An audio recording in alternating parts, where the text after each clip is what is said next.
The Scottish Highlands stretch endlessly beneath a thick veil of mist, the air cool and damp with the scent of wet earth and ancient secrets.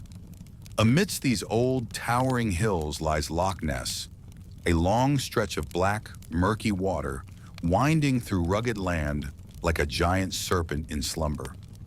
For centuries, stories of a mysterious creature hiding within the lake have been passed down, like a forgotten song drifting in the mist, half warning, half inviting. Thomas McAllister, a 28-year-old freelance journalist from London, had always been a man of truth, logic, and evidence.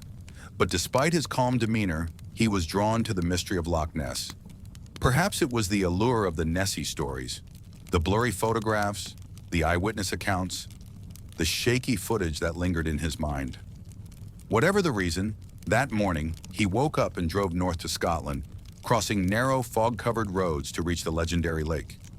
He arrived around mid-afternoon with the sky a dull gray like a sorrowful sheet of metal, sunlight only breaking through in faint patches behind thick clouds. The lake stretched out before him, still as an ancient oil painting. When he stepped out of the car, a chill ran down his spine, causing him to shiver slightly. "This place certainly has an odd feeling," he muttered, pulling his coat tighter.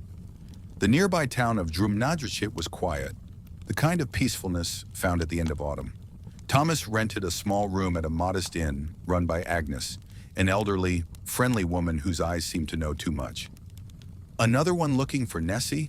She smiled, handing him the room key. "I'm just a journalist," Thomas replied. "Everyone says that," she winked with a knowing look.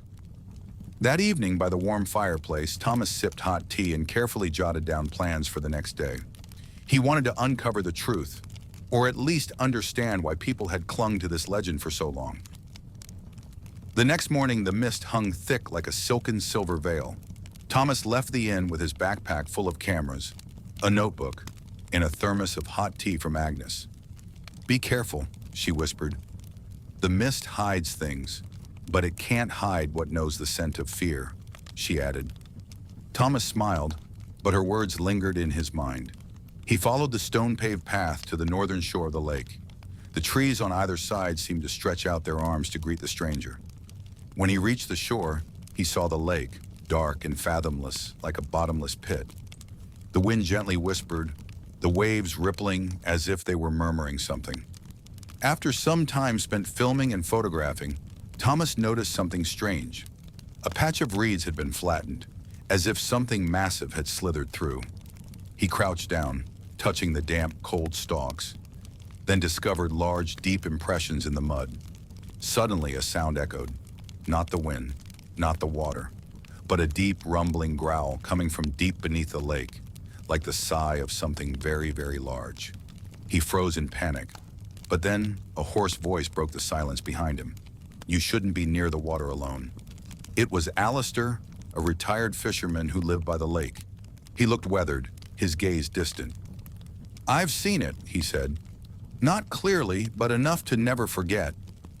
They sat together in silence, staring at the water. He didn't share details, but kept repeating one thing. "It doesn't appear when you call for it. It appears when it wants to." And as night fell, he quietly left, leaving Thomas with 100 unanswered questions. That night, Thomas dreamed he was standing in the middle of the lake, the water rising to his chest. From a distance, something enormous was approaching, its shape unclear, but two red eyes like glowing embers cutting through the water.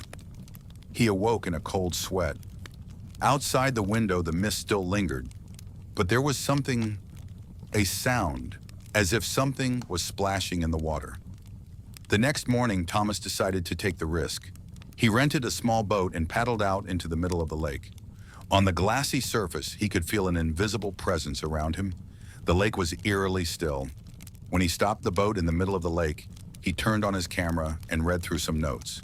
But then, the water in front of him stirred slightly, like something had just swum by. He quickly aimed the camera at it, his heart racing like a drumbeat. Nothing. The water returned to its calm state. But that night, when reviewing the footage, he was startled. In a few frames, amidst the blurry water, was a massive dark shape, curved like the back of a dragon, with glowing red eyes staring directly at the lens.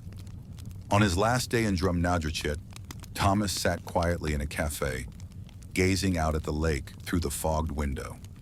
He had come, he had seen, and he had recorded something unexplainable. But what he took with him wasn't just evidence, it was a question. Is Nessie real, or is it just a reflection of human fear and longing?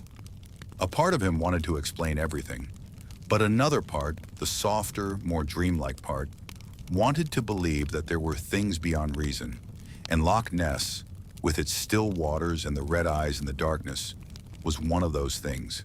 He closed his notebook and put away his camera. But as he got into his car to leave, he knew one thing for certain. The dark shape was still watching him, and one day he would return.